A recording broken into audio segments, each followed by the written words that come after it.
예,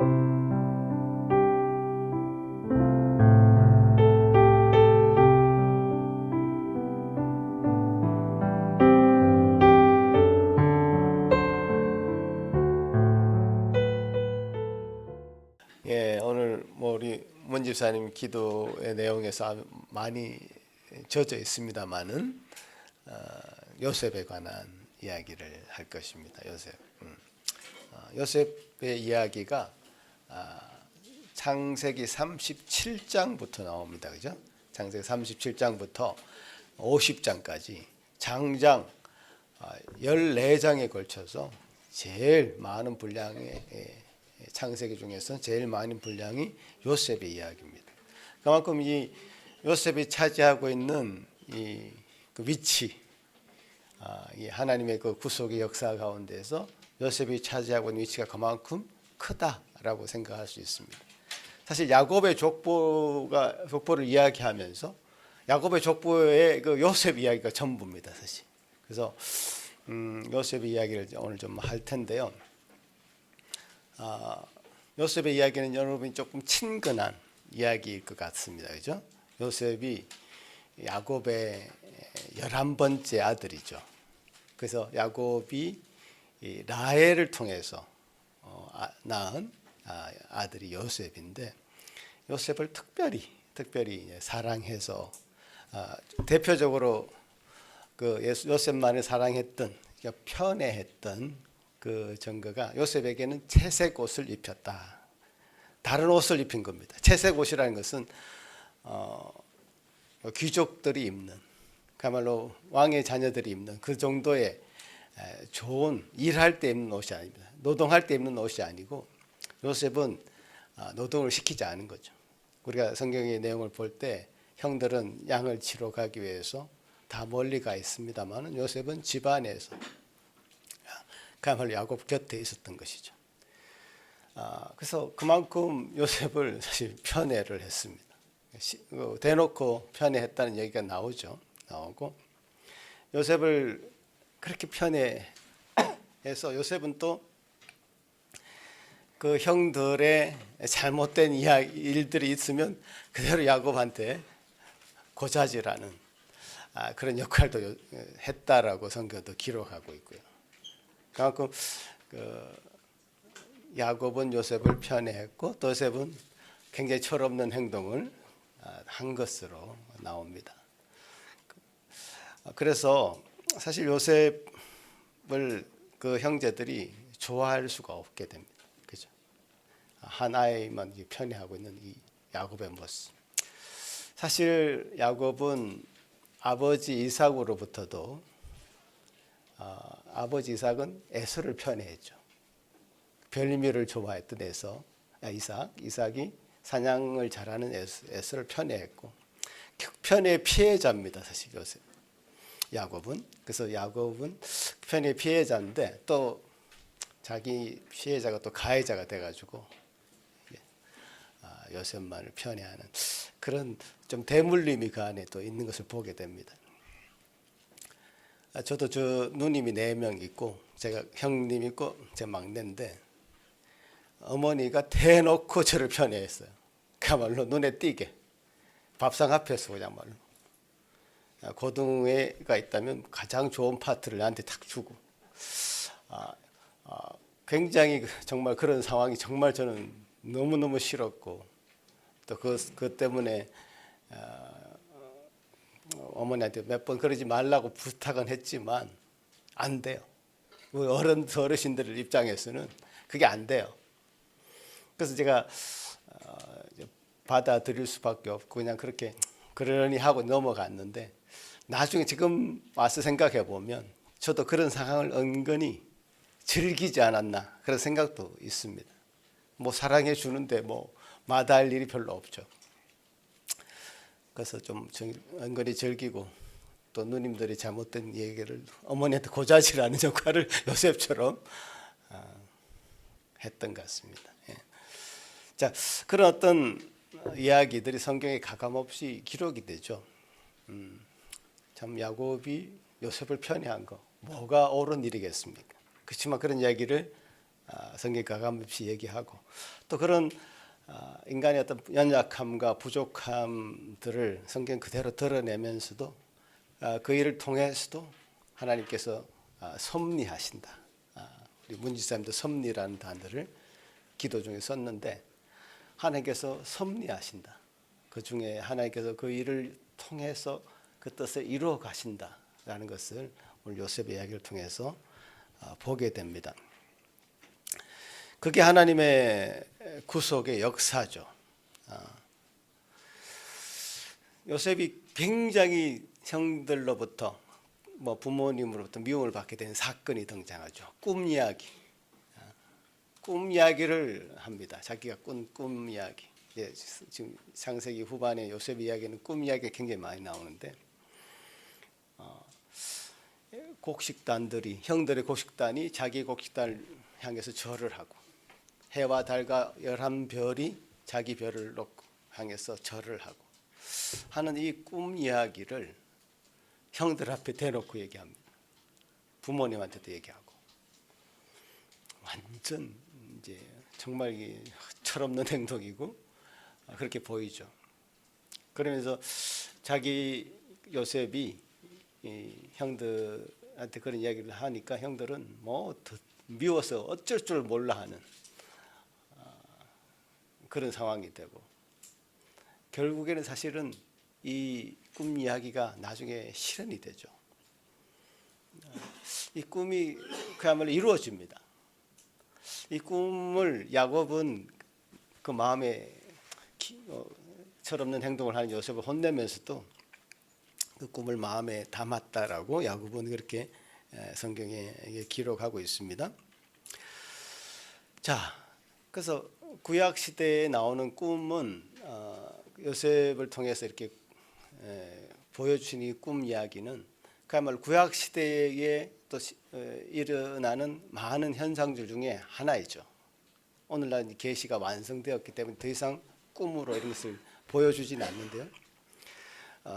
꿈으로 당신의 뜻을 드러내는 일이 종종 있습니다. 그 요셉은 그런 통로로 그렇게 사용된 것이죠.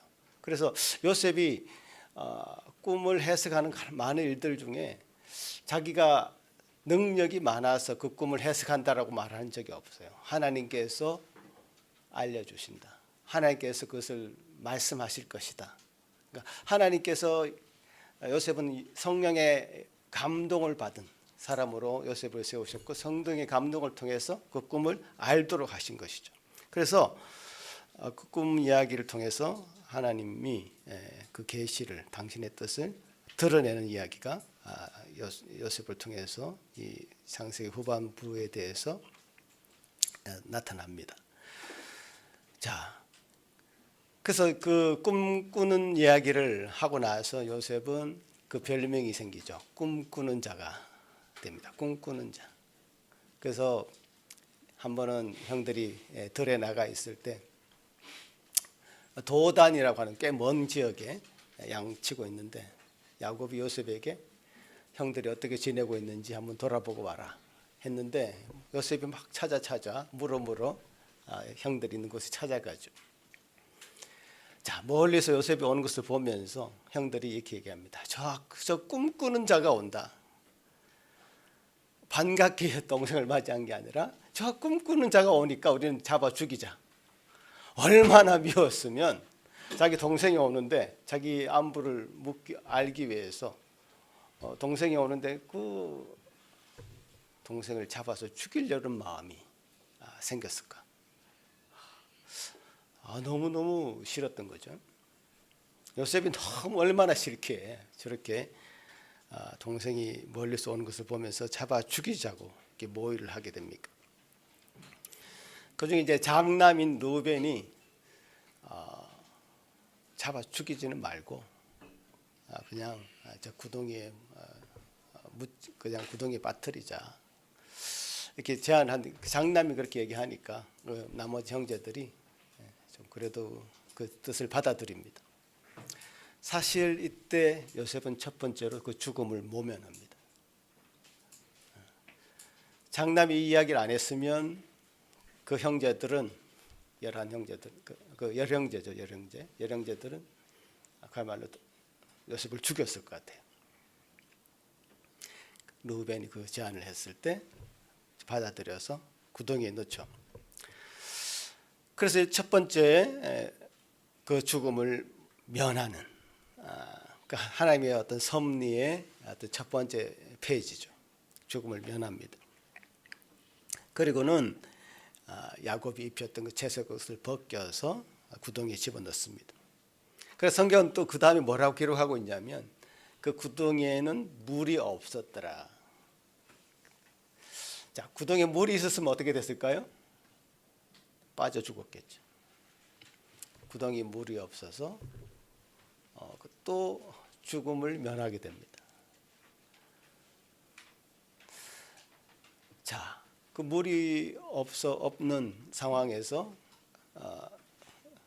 요셉은 그냥 거기서 이제 머물러 있었고, 그 네 번째 아들인 그 유다라는 사람이 요셉을 저렇게 그 구덩이에 넣는 것보다 그게 뭐 우리한테 무슨 유익이 있겠는가? 그냥 팔아버리자. 그렇게 제안을 합니다. 자, 이때 또 한번 죽음을 모면합니다. 이제 큰 구덩이, 자기 혼자서는 스스로 나올 수 없는 그 구덩이에 이제 빠져 있는 요셉. 그냥 놔뒀으면 목말라서 굶어서 죽었을 것입니다. 그럼 이제 요셉은 죽었겠죠. 그래서 그 죽음을 모면하는 상황이 또 한 번 나옵니다. 그래서 낙타를 타고 오는 그 애굽 상인들에게 팔아 넘겨버리고 말죠. 자, 이렇게 제가 봤을 때 한 3번 정도의 그 죽음을 면하는 장면이 이 장면에서 있습니다. 그래서 요셉이 죽지 않고 애굽 상인들의 손에 팔려서 애굽에 이제 가게 되는 장면이죠. 보디발이라고 하는 애굽의 바로 왕의 친위대장의 집에 종으로 팔려갑니다. 종은 사람 취급받지 못하는 시대였겠죠. 그래서 참 어마어마한 고생하는 일들을 했을 것입니다. 그 요셉이 나오는 그 영화 같은 것을 봐도 그때 당시에 그 애굽에서의 그 노예 생활을 상상할 수 있는데, 생각해 볼 수 있는데, 그야말로 거친 일들을 하면서 매 맞으면서 그렇게 생활했을 것입니다. 그런데 성경은 39장에 이르러서 보디발의 집에 종으로 팔려간 그때의 상황을 놓고 요셉에게 형통했다라는 단어를 처음 사용합니다. 형통했다. 창세기 39장 2절 3절 같이 한번 읽어볼까요? 시작. 여호와께서 요셉과 함께 하심으로 그가 형통한 자가 되어 그의 주인 애굽 사람의 집에 있으니 그의 주인이 여호와께서 그와 함께 하심을 보며 또 여호와께서 그의 범사에 형통하게 하심을 보았다.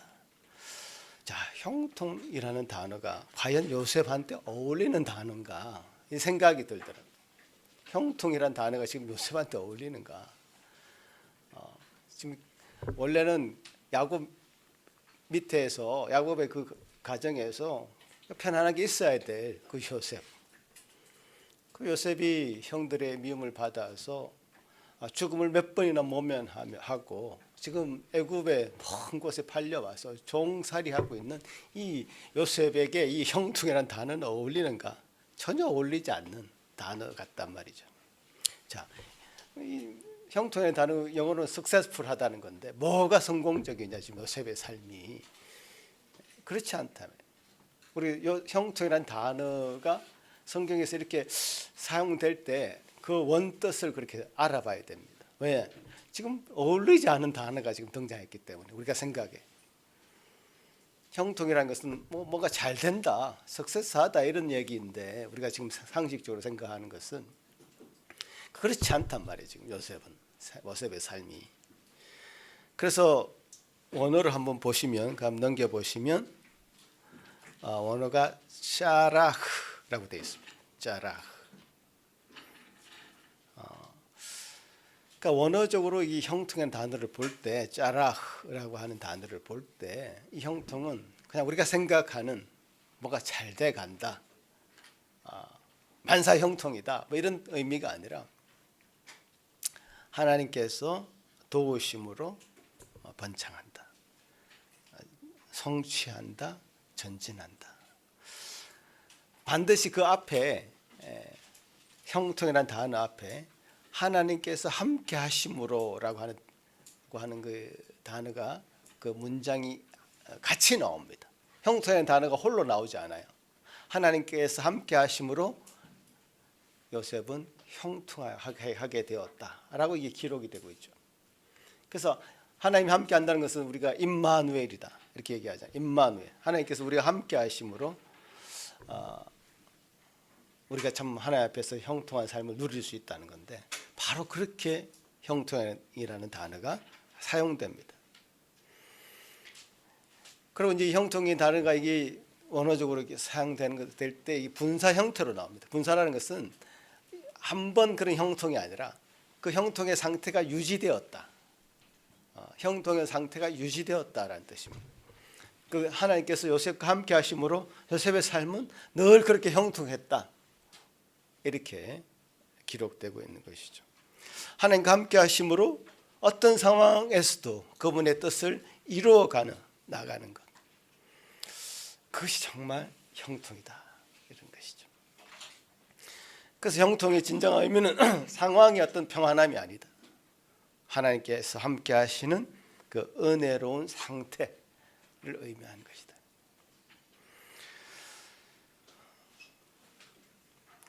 그러니까 이 형통이란 단어를 정말 잘 사용해야 된다. 우리 아내 이름도 형자가 들어가 있는데 아마 할아버지가 믿으면서 이 형통의 형자를 딴 것 같아요. 그렇게 얘기했던 것 같아요. 그래서 하나님을 믿는 자녀들의 그 형통이라는 단어의 의미를 우리가 분명히 알아야 된다. 그것은 임마누엘 하나님 우리 함께 하심으로, 하나님께서 우리 함께 하심으로 얻게 되는 그 형통, 그 성취, 하나님 뜻을 이루어가는 도구로서의 그 형통을 얘기하는 것이죠. 노예로 팔려간 이 요셉이 보디발의 집에서 참 그야말로 일을 잘했던 것 같습니다. 일을 너무너무 잘한 사람이었어요. 그런 재능이 있었던 것 같습니다. 그래서 일도 잘하고 좀 똑똑하고 또 일하기를 좋아하고, 요셉의 삶을 보면 좀 그런 것 같아요. 그 세상적인 성공이라고 말할 수는 없죠, 요셉의 삶을 보면. 그렇지만 죽을 고비를 넘겨가면서 가고 있는 요셉의 어떤 삶의 어떤 여정을 보면 이 상태가 형통이라고 얘기할 수 있겠구나라는 생각을 우리가 해야 됩니다. 그런데 또 한 번 죽을 고비를 넘기죠. 억울한 누명을 씁니다. 보디발의 아내가 유혹하는 것을 뿌리칩니다. 자, 보디발의 아내는 권력을 가진 여자이죠. 자기의 유혹을 뿌리친 그 요셉을 너무너무 또 미워하게 되죠. 자존심이 상한 거죠. 그래서 억울하게 누명을 씌워서 요즘 말로 하자면 강간범으로, 강간미수범으로 그야말로 감옥에 쳐넣게 됩니다. 그런데 성경은요, 또 그 대목에서도 요셉의 삶을 형통이라는 단어로 표현합니다. 한 번이 아니죠. 지금 형통이라는 단어가 몇 번 나오는데 지금 강간미수범으로 감옥에 들어가 있는 그 상태의 요셉에게도 형통이라는 단어를 씁니다. 창세기 39장 23절 같이 한번 볼까요? 시작. 간수장은 그의 손에 맡긴 것을 무엇이든지 살펴보지 아니하였으니 이는 여호와께서 요셉과 함께 하심이라. 여호와께서 그를 범사에 형통하게 하였더라. 지금 참 노예로 가서 집안을 돌보던 일을 하던 그 요셉이 감옥에 가게 되었고, 감옥에 가서 참 너무너무 이게 형들한테 그 당한 것도 억울한데, 자기가 좀 철없는 행동을 했지만 형들이 나를 그렇게 팔아버린 거, 죽이려고 했던 거, 너무너무 억울해서 잠도 못 잘 그런 상황이고, 지금 실제로 짓지 않는 죄를 때문에 자기 감옥에 가 있는 그 상황에 원망하고 좌절할 수밖에 없는 그런 상황인데, 이 성경은 이 상황에서 요셉을 형통하게 했다 라고 이 상황을 기록하고 있다는 것이죠. 그게 중요합니다. 요셉은 그가 처한 곳이 하나님이 그와 함께 하시는 곳으로 만들어가고 있는 것 같습니다. 그가 처한 곳이 어떤 곳이든지 간에, 그것이 감옥이든지 종살이를 하는 어떤 것이든지, 아마 구덩이 안에서도 그렇게 좌절하지 않았을 것 같아요. 처음에 구덩이에 빠졌을 때도 하나님께서 함께 하시는 곳으로 만들어가고 있습니다. 저는 그것이 요셉의 삶을 보면서 너무너무 도전되는 부분이죠. 아마 하나님이 택하신 사람, 하나님의 사람의 어떤 특징이 아닐까. 이게 하나님 사람의 특징이 바로 여기 있는 것이 아닐까. 하나님의 사람의 어떤 특징은 그 얼굴에 어떤 고생한 흔적이 없는 것이라고 그래요. 너무너무 밝게 살고 있는데, 사실은 그 사람의 어떤 삶의 내면을 들여다보면, 삶의 환경을 보면 그렇지 않아요. 그러나 찬송도 그런 찬송이 있죠. 내가 매일 기쁘게 순례길을 행함은 주의 팔이 나를 안보함이요. 이런 찬송도 있죠.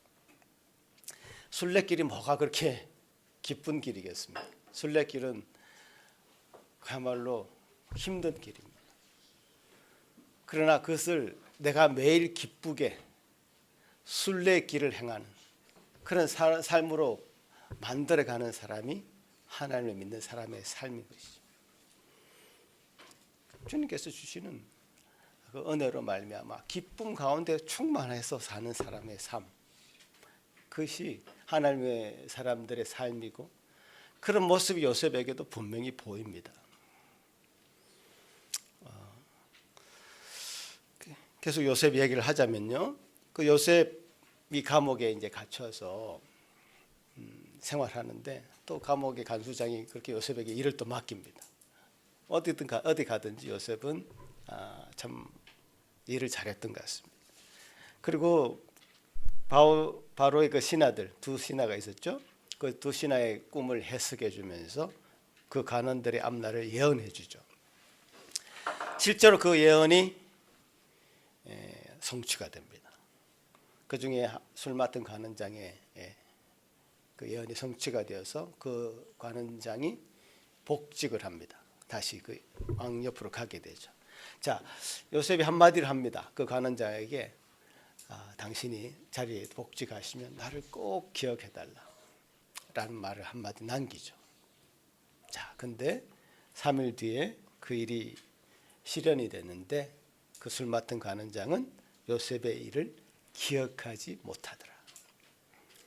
요셉은 우리가 보기에 정말 하나님께서 택하신 하나님의 사람이고 형통한 자이지만, 세상 사람의 눈에 보기에는 강간미수범으로 감옥에 갇혀 있는 한 죄인일 뿐입니다. 그 죄인의 얘기를 귀를 기울이지 않죠. 기억하지 않죠. 까맣게 잊어버리고 세월을 또 보냅니다. 자, 그 기간이 얼마인지 정확하게 모르겠지만 시간이 이제 흘러서 이제 반전이 한번 일어납니다. 그렇죠? 바로 왕이 이제 꿈을 꾸게 되는 거죠. 살찐 7 암소, 그리고 아주 흉하고 파리한 그 암소 7마리가 있는데, 흉하고 파리한 암소가 살찐 암소를 잡아먹습니다. 또 살찐 이삭이 있고 일곱 잎사귀 있고 아주 흉한 파리한 잎사귀가 있는 이삭이 있는데 파리한 잎사귀가 살찐 이삭을 잡아먹죠. 이 꿈을 놓고 바로는 너무 번민합니다. 이 도대체 무슨 꿈일까? 그 애굽에 있는 모든 술사들, 지혜자들 다 모읍니다. 점술가들 다 모아서 도대체 이게 무슨 내용인가 알아봤지만 알 수가 없죠. 하나님이 계시하시는 꿈이거든요. 하나님의 영에 감동된 사람만 알 수 있는 그런 내용이겠죠.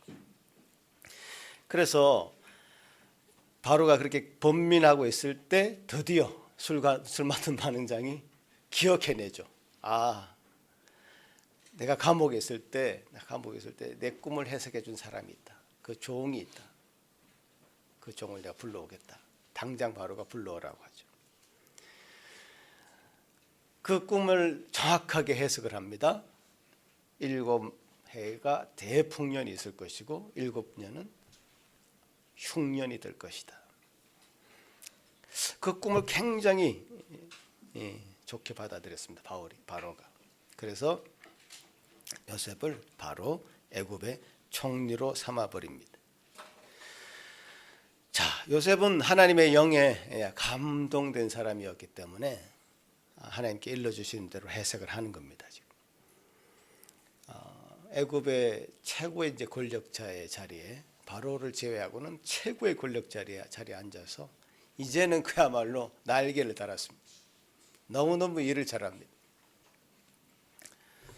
그야말로 이제 애굽 전체를 다스리는 일을 하는데 너무너무 지혜롭게 잘해서 지금 7년 흉년 기간에 곡식들을 다 모아놓고 창고를 늘려서 곡식들을 모아놓고 그 흉년을 대비하는 그 정책을 펼칩니다. 요셉은 일을 잘하게 됐거나 할거니와 일을 좋아하는 것 같습니다. 제가 봤을 때는 그 정치는 그런 사람이 해야 돼요. 사실 일을 잘하고 좋아하는 사람이 해야 됩니다. 요셉은 그게 정확하게 합당한 사람이었던 것 같아요. 그래서 애굽은 아주 풍성하게 되고 당연히 그 가나안 지역에 있는 야곱의 자손들과 또 그 근방에 있는 사람들은 기근이 왔을 때 7년 기근이 왔을 때는 그야말로 굶어 죽을 위기에 처하게 됩니다. 야곱이 그렇게 얘기하죠. 지금 소문에 애굽은 곡식이 풍성하니 거기 가서 좀 사오라.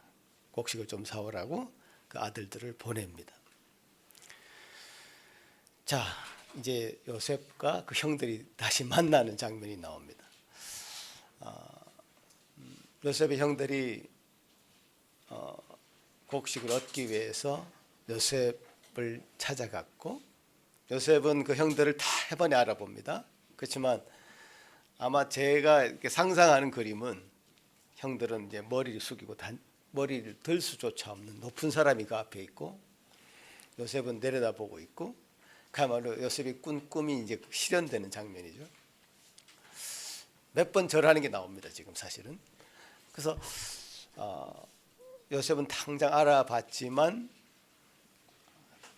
그래서 아는 체를 안 하죠. 그래서 제가 이 부분에서 참 질문이 많이 생기는데 여러분도 아마 질문이 좀 생겼을 겁니다. 요셉은 왜 바로 알아보고 그들을 좀 벌하든지 용서해든지 하지 굉장히 여러 번 밀당을 하죠. 밀당 그야말로 왜 그랬을까? 왜 그랬을까요? 요셉이 형들을 당장 알아보지만 마음을 감추고 모른 채 합니다.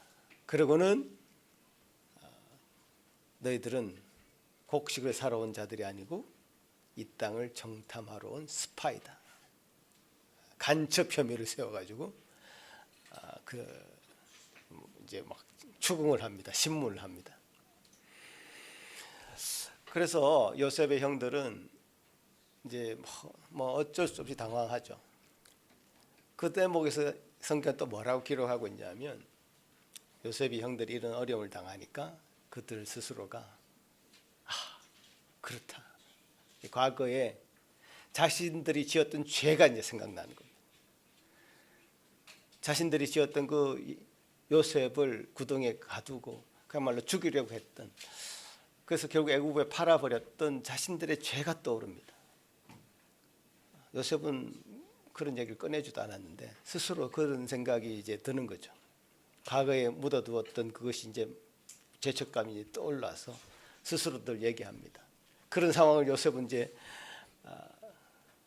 히브리어로 그들이 말했겠고, 형들은 요셉은 자기 말들을 알아듣지 못할 것이라고 생각했기 때문에 요셉이 있는 데서 막 그런 얘기를 하는 거죠. 요셉은 다 알아듣고 눈물을 흘리죠.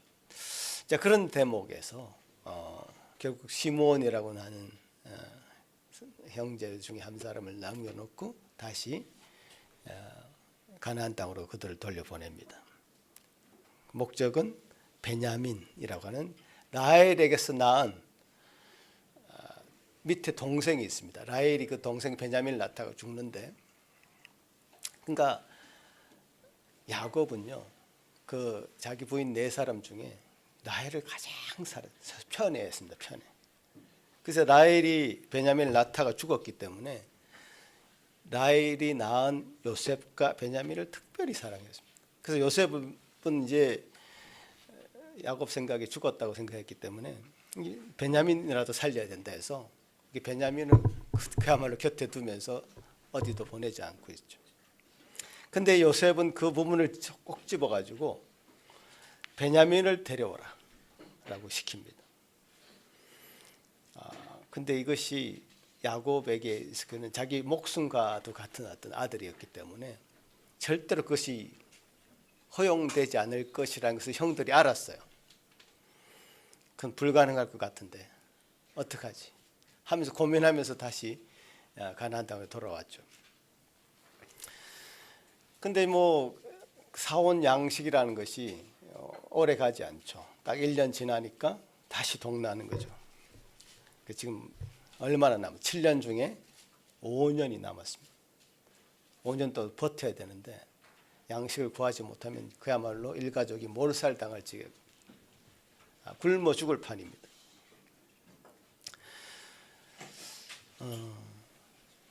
그러면서 또 베냐민을 데려가야 된다고 주장해서 베냐민을 데려오죠.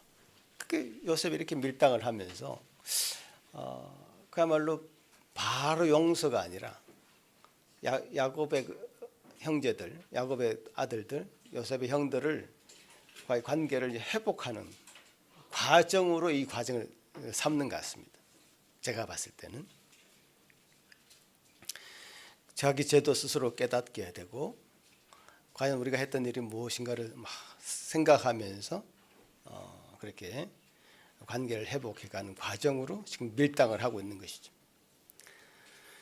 이제 두 번째 왔을 때 이제 베냐민을 결국 데리고 옵니다. 베냐민을 데리고 왔는데 이제 이때는 더 이상 요셉이 이제 참지 못하고 다른 시종들 다 물리치고 형들과 정말 대면합니다. 그것이 오늘 본문 45장의 대목이죠. 그 정을 억제하지 못하고 이제 요셉은 펑펑 울죠. 그리고 내가 요셉이다. 당신들이 팔아버린 그 동생 요셉이라고 얘기합니다. 자, 그때 형들은 너무너무 그 상황이 이해할 수 없고 받아들여질 수 없어서 아무 말도 못합니다. 그래서 요셉은 그 형들한테 일방적으로 지금 얘기하고 있는데, 당신들이 나를 그렇게 팔았으나 근심하지 마십시오. 한탄하지 마십시오. 하나님이 당신들의 생명을 구원하시기 위해서 나를 이곳에 먼저 보냈습니다. 자, 이 대목이 그야말로 그 하나님의 그 섭리가 이제 완성되는 대목인데요.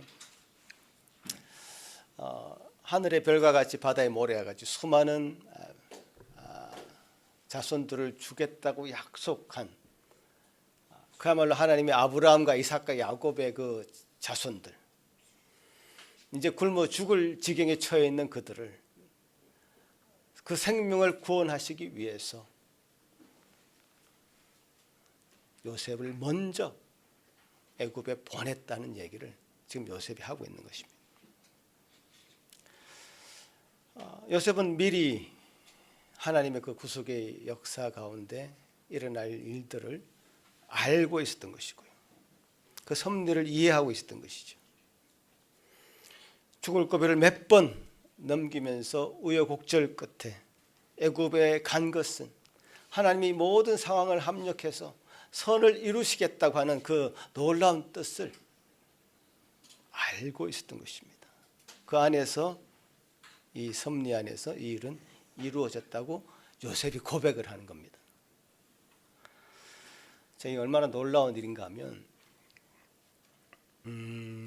우리가 창세기 지금 쭉 읽어봤는데 사실 야곱의 가족 일가족이 애굽에 갈 것이라는 대목이 창세기 15장에 이미 얘기되고 있었습니다. 여러분 창세기 15장 한번 같이 읽어보면 창세기 15장 13절 같이 한번 읽어보겠습니다. 시작. 여호와께서 아브라함에게 이르시되 너는 반드시 알라 내 자손이 이방에서 객이 되고 그들을 섬기겠고 그들은 400년 동안 내 자손을 괴롭히리니.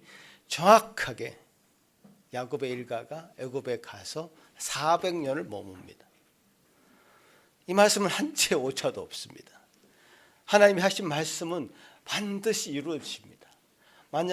마치 화살이 시위를 떠난 그 화살이 정확하게 관역을 뚫듯이 하나님의 말씀은 오차가 없습니다.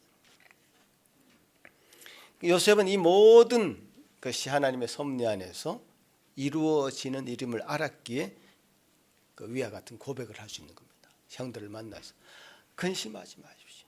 한탄하지 마십시오. 당신들의 생명을 구원하시기 위해서 내가 먼저 이곳에 왔고 그것은 하나님이 보내신 것입니다. 하나님의 섭리를 이루시는 일입니다. 그러면서도 당신들이 나를 팔았다는 얘기를 빼놓지 않죠. 합니다. 애굽의 어떤 모습으로 온 것은 중요하지 않습니다. 종으로 왔던 감옥에 누명을 쓰고 갇혔던 그 세월이 중요하지 않습니다. 어떤 모습이든지 하나님의 뜻을 이루는 것이 중요합니다. 그것이 우리가 이 땅에 사는 의미이기도 합니다. 여러분. 요셉의 삶의 의미가 하나님의 섭리를 이루는 것이었다면 우리도 마찬가지예요. 사실. 여러분 삶에 어떤 의미를 부여하고 있습니까? 왜 사십니까? 왜 이 땅에 살고 있습니까? 왜 캐나다까지 와서 고생하고 있습니까? 그 의미를 찾지 못하면 너무너무 허망한 인생이 되죠. 그렇지 않겠습니까? 의미 없는 인생은 없는데 하나님 안에서 그 의미를 찾아야 되는 거지. 요셉은 그 의미를 찾았다. 그 의미를 찾아서 그가 애굽에 참 팔려서 왔고 감옥에 누명 써서 갔든 간에 하나님께서는 그를 통해서 당신의 뜻을 이루시고자 하는 그 참된 뜻, 참된 의미를 요셉은 알고 있었고 그렇게 고백하고 있는 것입니다. 이런 면에서 요셉은 참 예수 그리스도를 예표한다고 볼 수 있는데요. 예수님은 이 땅에 어떤 모습으로 오셨습니까? 아주 천한 모습으로 오지 않았습니다. 말구유에서 태어나서 한 제자의 그 배신을 통해서 사형수가 매는 십자가를 메고 그 모습 박혀서 돌아가셨습니다. 죄인의 모습으로 돌아갔었습니다. 종의 모습으로 이 땅에 오셔서 그야말로 양털 깎는 자 앞에서 어린 양의 모습처럼 꼼짝하지 못하고 그렇게 죽으셨습니다. 그러나 하나님 그를 존귀하게 여기셨죠. 부활시키시고 성천하셨어. 우리를 다스리시는 왕이 되시고 그 권세를 회복시키셨습니다. 그리고 그 하나님이 참 다시 이 땅 가운데 다시 올 것이라고 하는 그 놀라운 은혜를 우리에게 보여주셨습니다. 그 섭리를 결국 이루실 것입니다. 그러니까 예수님이 이 땅에 어떤 모습으로 살았는지는 중요하지 않습니다. 예수님의 유일한 관심은 하나님의 뜻을 이루고 하나님의 일을 하는 것이었습니다. 우리가 형통을 이야기할 때 하나님이신 예수님조차도 어떻게 형통하다고 우리가 얘기할 수 있을까요? 얘기할 수 없죠. 참 억울한 죽음을 당한 사형수였다고 말할 수밖에 없죠. 그러나 하나님 나라에서는 그는 하나님의 섭리를 하나님의 뜻 안에서 이루신 우리의 구원자가 되십니다. 아마 전혀 다른 세계관이죠. 그러니까 요셉이 바로 이 하나님의 구원 역사의 한 페이지에서 예수님처럼 많은 사람들의 생명을 구원하는 역할을, 특별히 약속의 그 사람들, 아브라함의 자손들 중에 하나님께서 이삭과 야곱을 통해서 내려주신 약속의 그 자녀들을 구원하는 역할로 요셉을 사용한 것이죠. 그리고 세 번째 방문을 통해서 야곱이 드디어 요셉을 만납니다. 이 장면이 너무너무 이제 감격적인 장면인데요. 야곱의 삶을 돌아보면서 이제 자기 자신이 스스로 130년 동안 험악한 세월을 살았다고 바로 왕 앞에서 고백을 하는데 참 험악한 세월을 살았습니다. 형통이라는 단어의 의미를 통해서 봐도 어떻게 야곱의 삶이 이렇게 형통하다고 말할 수 있을까? 바로 에서와 비교해봐도 그렇게 말할 수 있지 않을 것 같아요. 야곱의 삶은 그냥 남은 그 일가족 숫자를 이제 세 보는데 70명밖에 남지 않았습니다. 근데 에서는 어떻습니까? 지난주 얘기했듯이 에서는 자기가 거느리는 사병만 400명이었어요. 그 가족들 또 병사가 아닌 사람들까지 합치면 수천을 거느리는 그 지역의 왕이 되어 있었습니다. 그 창세기 여러분 지금까지 뭐 장절을 구분해서 읽었습니다만은 13세기 이전에는 이 장절 구분이 없었습니다. 그럼 창세기를 그때 당시 13세기 이전의 사람들은 어떻게 읽었을까요? 장절 구분이 없는데 어떻게 읽었냐면 톨레도트라고 하는 게 단어, 히브리 단어인데 톨레도트가 이제 역사, 계보 뭐 이런 식으로 이제 사용되는 단어입니다. 그러니까 족보가 계속 나오잖아요. 족보. 그래서 창세기를 족보로 따져 보니까 딱 10장으로 구분이 됩니다. 10장. 아담의 족보도 나오고 그 뒤에 노아의 족보도 나오고 셈의 족보도 나오고 아브라함의 아버지 데라의 족보도 나오고. 그러니까 그 요셉의 이야기는 야곱의 족보에 나오는 그 마지막 파트죠. 족보로 이게 에서의 족보도 나오고 이스마엘의 족보도 나오고 이삭의 족보도 나오고. 그러니까 이 족보로 따져보니까 10장이 되더라 이거예요. 그 10장 중에 에서의 족보를 보면 너무너무 화려합니다.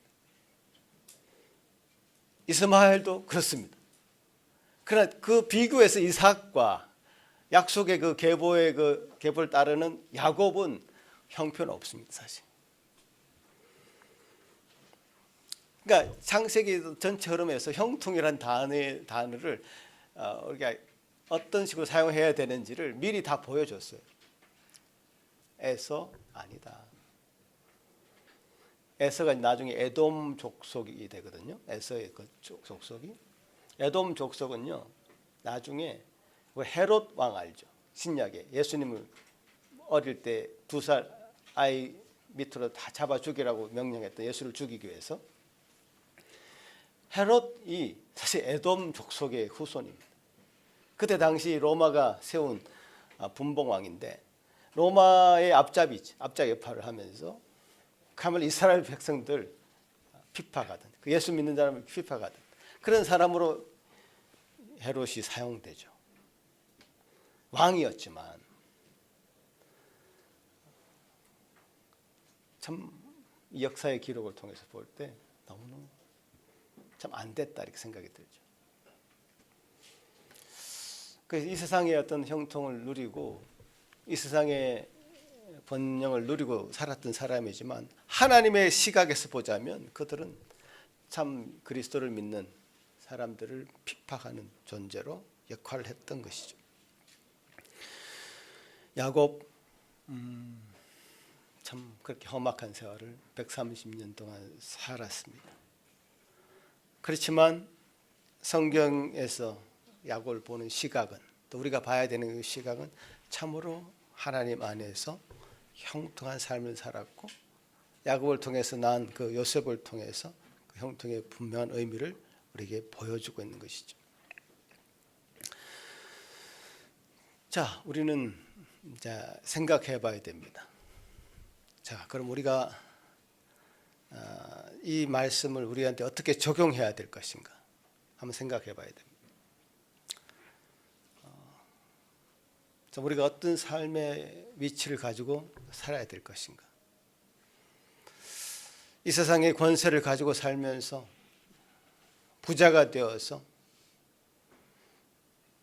그 자기 의를 내세우고 자기 능력을 권세를 내세우고 살아갈 것인가. 그래서 하나님 나라의 그 운동을 해방하면서 살 것인가. 그 에서의 족보처럼. 그렇지 않고 하나님의 섭리를 이루어가는 그 삶을 살 것인가.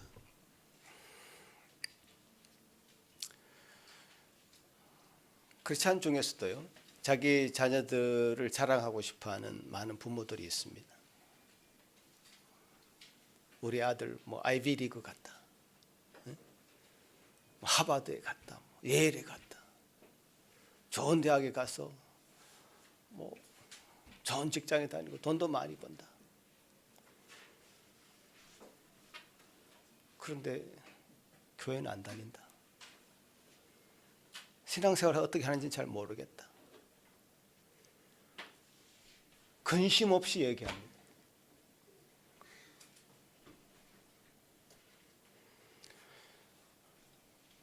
소위 직분을 가졌다고 하는 장로들, 권사들 중에서도, 목사들 중에서도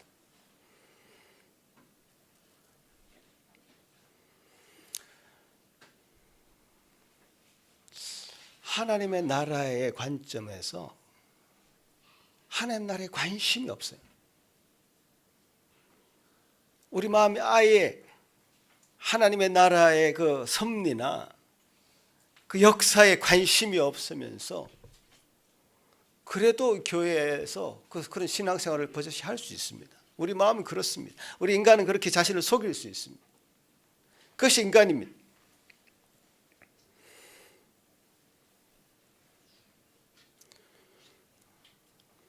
진정한 회개 없이도 충분히 그리스도인처럼 살아갈 수 있단 말이에요. 우리가 원하는 것은 그 길에서 돌았어야 된다. 감정적으로만이 아니라 진정으로 그 삶에 주님 원하시는 방향을 가지고 삶을 돌이켜야 되는 것이죠. 내 잘못을 인정하는 데서만이 아니라 우리 삶의 방향을 돌이켜서 예수 그리스도께로 나아가야 되죠. 우리 어떤 전인격적인 삶이 예수님께로 나아가지 않는다면 글쎄 하나님을 이용하는 것밖에 되지 않을까요?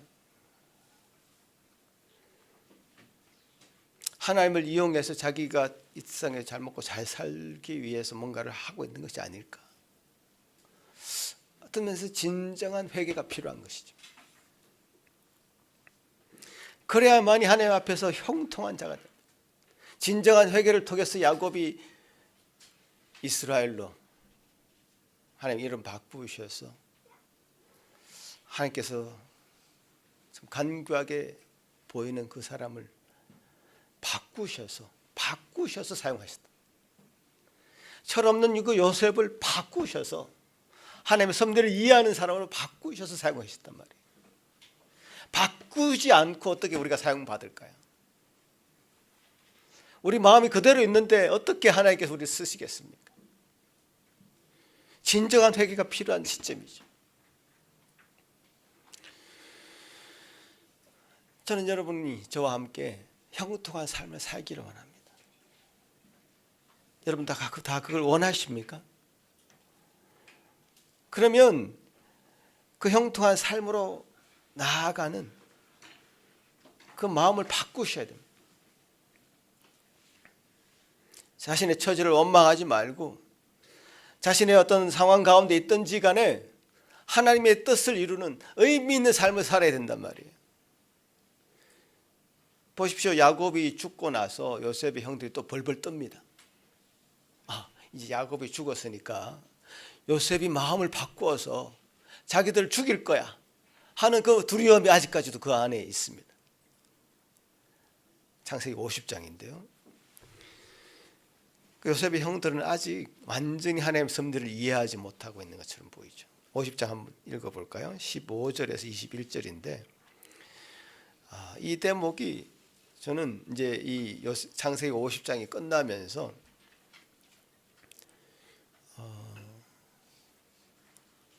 정말 우리가 하나님께서 집요하게 그 사람을 바꾸시기를 원하십니다. 바꾸십니다. 집요하게 그 한 사람의 삶을 바꾸셔서 사용하십니다. 형들 아직까지 남아있는 그 찌꺼기 같은 것들이 있었습니다. 야곱이 죽으면 우리는 또 요셉에게 복수당할 거야 라고 하는 그 생각을 바꾸십니다. 같이 한번 읽어봅시다. 15절부터 시작. 요셉의 형제들이 그들의 아버지가 죽었음을 보고 말하되 요셉이 혹시 우리를 미워하여 우리가 그에게 행한 모든 악을 다 갚지나 아니할까 하고 요셉에게 말을 전하여 이르되 당신의 아버지가 돌아가시기 전에 명령하여 이르시기를 너희는 이같이 요셉에게 이르라 내 형들이 내게 악을 행하였을지라도 이제 바라건대 그들의 허물과 죄를 용서하라 하셨으니 당신 아버지의 하나님의 종들인 우리 죄를 이제 용서하소서 하며 요셉이 그들이 그렇게 하는 말을 들을 때에 울었더라. 그의 형들이 또 친히 와서 요셉의 앞에 엎드려 이르되 우리는 당신의 종들이니이다. 요셉이 그들에게 이르되 두려워하지 마소서. 내가 하나님을 대신하리이까. 당신들은 나를 해하려 하였으나 하나님은 그것을 선으로 바꾸사 오늘과 같이 많은 백성의 생명을 구원하게 하시려 하셨나니 당신들은 두려워하지 마소서. 내가 당신들과 당신들의 자녀를 기르리이다 하고 그들을 간곡한 말로 위로하였더라.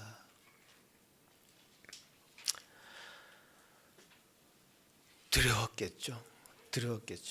그래서 이 두려운 마음에 스스로들 요셉 앞에 엎드려서 당신의 종입니다. 살려주십시오 하는 마음으로 엎드렸겠죠. 근데 요셉은 그런 형들의 모습을 보고 울었다고 기록하고 있습니다. 울었다.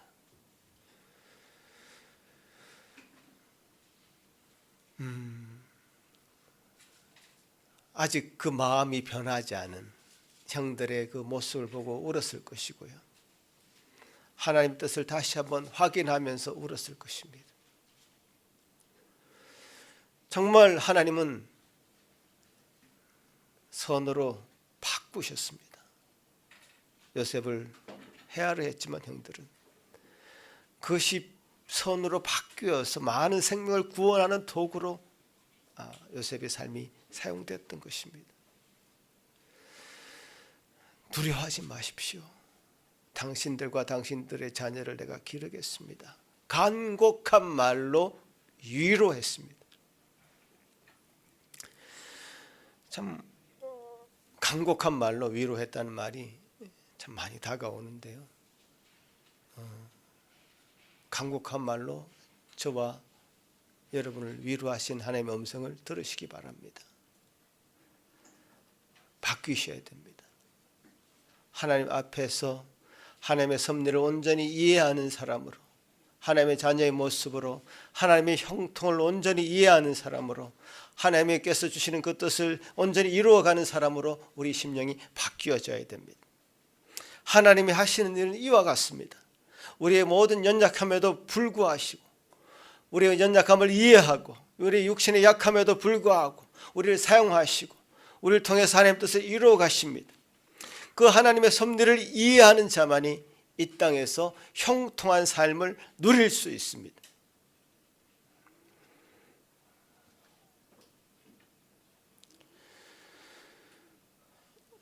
여러분 처한 삶의 현장에서 고백하십시다.